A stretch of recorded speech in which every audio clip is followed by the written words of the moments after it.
Si hablamos de Sonic el Erizo, la mayoría de la gente pensará en carreras a velocidad absurda, anillos dorados, incluso en películas y adaptaciones de dudosa calidad.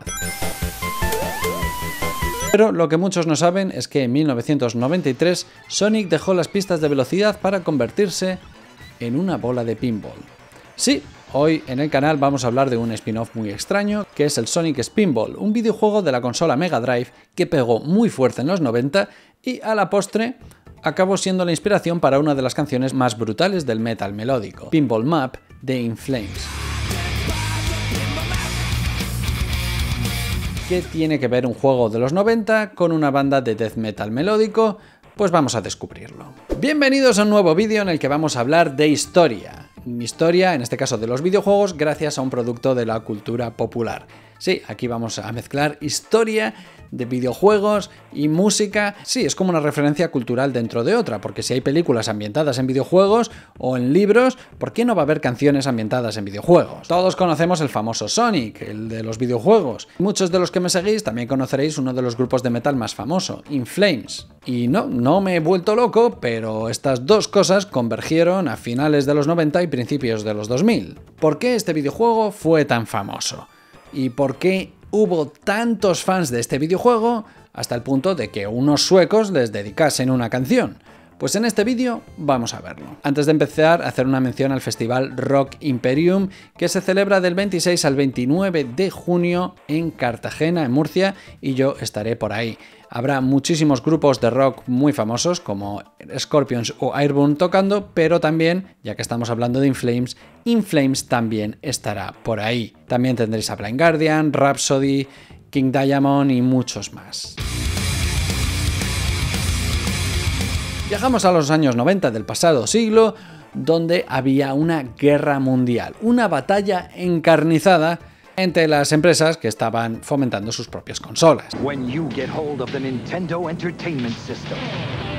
Nintendo, con su Nintendo Entertainment System, también conocida como NES, dominaba el mercado, pero Sega no estaba dispuesta a quedarse atrás. Con el lanzamiento de la Sega Genesis, conocida como Mega Drive fuera de Norteamérica, Sega se posicionó como una alternativa fresca y atrevida, dirigida a un público más maduro.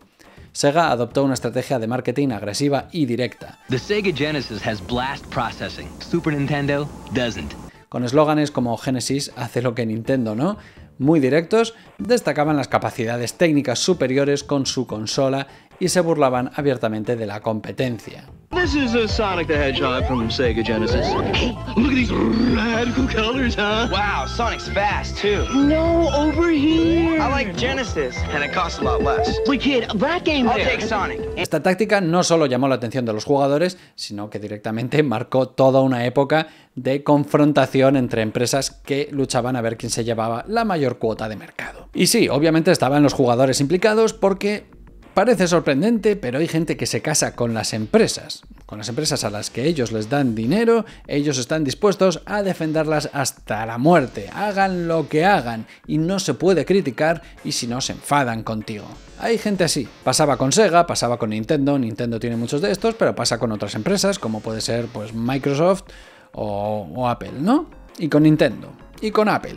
Sobre todo con esas, pero en general pasa con la gente que necesita abrazos. En el frente de los juegos, ambas compañías desplegaron sus mejores armas. Nintendo contaba con franquicias icónicas como Super Mario, The Legend of Zelda y Metroid, todo juegardos. Sega, por su parte, presentó Sonic the Hedgehog, Sonic el Erizo, como su respuesta, un personaje veloz, audaz, lleno de actitud. La competencia por títulos exclusivos llevó a una explosión de creatividad y a la creación de algunos de los juegos más memorables de la historia.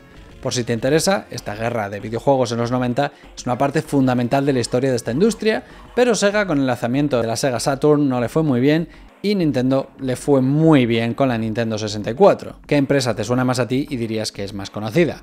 Si hay una guerra, pues tiene que haber un vencedor, un derrotado, pero también es verdad que Sega no se dedicó al mercado de hardware, de hacer más consolas, se dedicó al software y a hacer videojuegos y bueno, pues ahí sigue la empresa. La cosa es que a principios de los años 90 Sega estaba en la cima con su mascota estrella, Sonic el Erizo. Tras el éxito arrollador de Sonic 2, en 1992, los fans clamaban por más aventuras del Erizo Azul. Sin embargo, había un pequeño gran problema. Para la tercera entrega no estaban las cosas preparadas. Sonic 3 no estaría listo para la crucial temporada navideña de 1993. Sí, la industria ya estaba en un ritmo vertiginoso de sacar juegos a cholón, pero los desarrolladores necesitan tiempo y también los creadores del juego querían innovar. Para evitar un vacío sónico en las estanterías, se tomó la decisión de desarrollar un nuevo videojuego de Sonic lo más rápido posible. Aquí es donde entra en escena el Sega Technical Institute, que era un equipo talentoso con sede en Estados Unidos. Su misión, si decidían aceptarla, era crear un juego completamente nuevo en menos de un año. Y así nació la idea de Sonic Spinball. Y aquí tengo que hacer una aclaración sobre las aficiones relacionadas con videojuegos en la segunda mitad del siglo XX, sobre todo para los más jóvenes. ¿Qué es eso de un pinball? Los juegos pinball eran juegos situados en los antiguos salones de máquinas arcade o máquinas recreativas, aunque también en bares. Siguen existiendo, claro, pero ya no son tan populares. En estos juegos se lanza una bola hacia una mesa especialmente diseñada, donde rebota en varios obstáculos y suma puntos en el camino o cuando se detiene. Y empezaron a salir versiones digitales de estos juegos. De hecho, es muy famoso 3D Pinball de Windows XP, la versión de Windows que salió en 2001. Básicamente, la nueva versión de Sonic era una adaptación de estos juegos, pero no había una pelota. Sonic era la pelota. El diseñador Peter Morawiecki recordó la popularidad de niveles como Casino Night Zone en Sonic 2, donde los jugadores disfrutaban de elementos de pinball integrados en las plataformas. ¿Por qué no llevar esa idea al siguiente nivel? Se propusieron fusionar la velocidad de Sonic con la mecánica clásica de un pinball. El desarrollo no fue un camino de rosas. Con un calendario apretado, el equipo decidió cambiar el lenguaje de programación Assembly a C, una elección inusual para los juegos de Mega Drive en esa época. Además, a medida que el juego se acercaba a su finalización, surgió un obstáculo inesperado, y es que Sega no poseía los derechos de la música original de Sonic, que estaba compuesta por Masato Nakamura de la banda Dreams Come True. Con el tiempo en contra, el compositor Howard Rosin tuvo la titánica tarea de crear una nueva banda sonora de la nada en tiempo récord, y lo logró. Finalmente, contra viento y marea, Sonic Spinball fue lanzado para la Sega Genesis en noviembre de 1993, justo a tiempo para las compras navideñas. Posteriormente, en 1994, el juego fue adaptado para las consolas Game Gear y Master System, llevando la acción de pinball portátil a los fans de Sonic en todas partes. Así que ahí tenías a miles de fans jugando a lo que era una simulación de gigantescas mesas de pinball. Siempre con el objetivo de detener al malvado Dr. Robotnik, porque aunque sí, el juego era básicamente una mesa de pinball, intentaron darle un trasfondo.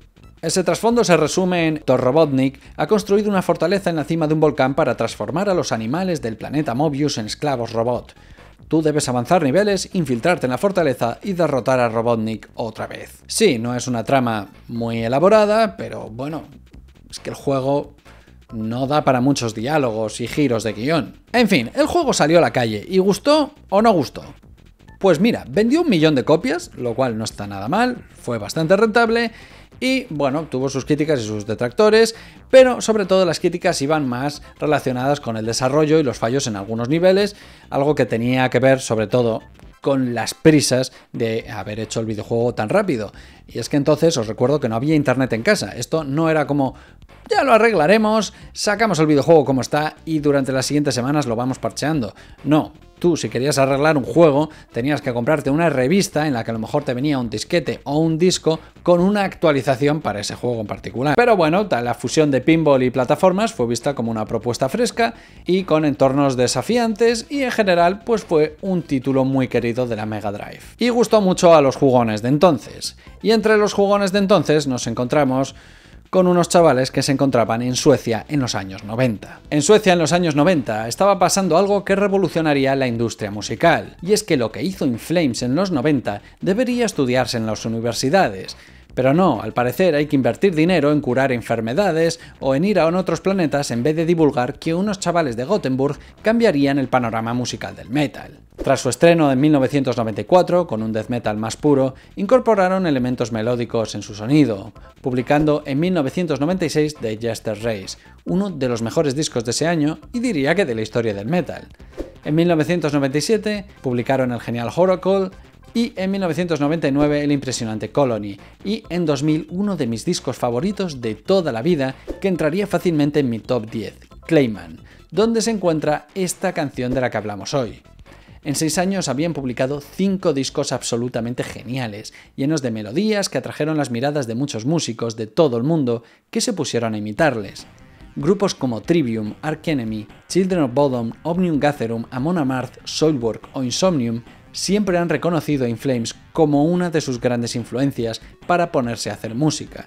Y eso que eran gente de la misma edad que ellos, pero es que estaban alucinando con lo que hacía este grupo de chavales de Gothenburg. Normalmente In Flames canta sobre experiencias humanas, sobre miedos, frustraciones, ambiciones y deseos. Pero jugando a este videojuego, al Sonic Spinball, vieron ahí una metáfora de todo esto. Era una metáfora de la vida. Y así compusieron la canción Pinball Map.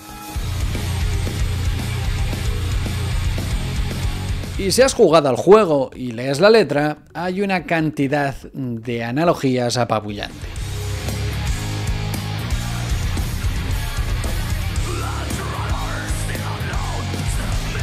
Aquí, por ejemplo, se habla de The Driver. Driver era como se les llamaba a los jugadores de la Sega Drive. ¿Quién fue enviado a glorificar? ¿Quién es el jugador elegido que podrá vencer este juego?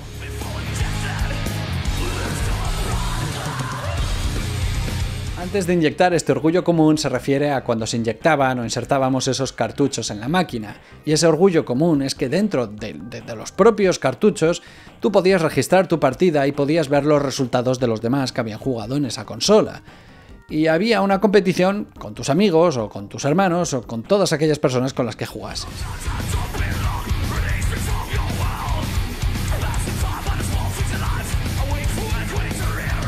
Tranquilizado por las cosas pequeñas de la vida, espero que los terremotos reorganicen las cosas. Las cosas pequeñas de la vida, pues en realidad puede ser directamente jugar a la consola, pero también puede ser conseguir esos pequeños anillos en el juego.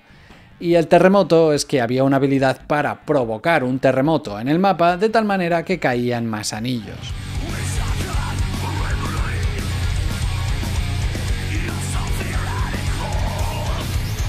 Ojalá pudiera conquistar este juego tan difícil para obtener una primera respuesta. Y radical es que dentro del lore de Sonic hay una ciudad llamada Radical City. Y también muchos juegos clasificaban al que obtenía la mejor puntuación como radical. Me faltan pensamientos de superautopistas y no viviré tanto como las luces de la ciudad. Papado por tiempos submarinos, con salpicaduras eléctricas en un viaje a medianoche. Puede no tener sentido, si escuchas la letra, puede ser algo muy introspectivo, pero en realidad tiene que ver con el propio videojuego. El paquete tradicional de Sonic está lleno de superautopistas, como hemos visto en esta ciudad de Radical, y también había un montón de niveles submarinos un poco frustrantes para mucha gente. Especialmente en el Sonic 3 and Knuckles, cuando ingresas en el agua mientras usas un escudo de relámpagos y desaparece, que también es conocido como salpicadura eléctrica. El Electric Splash.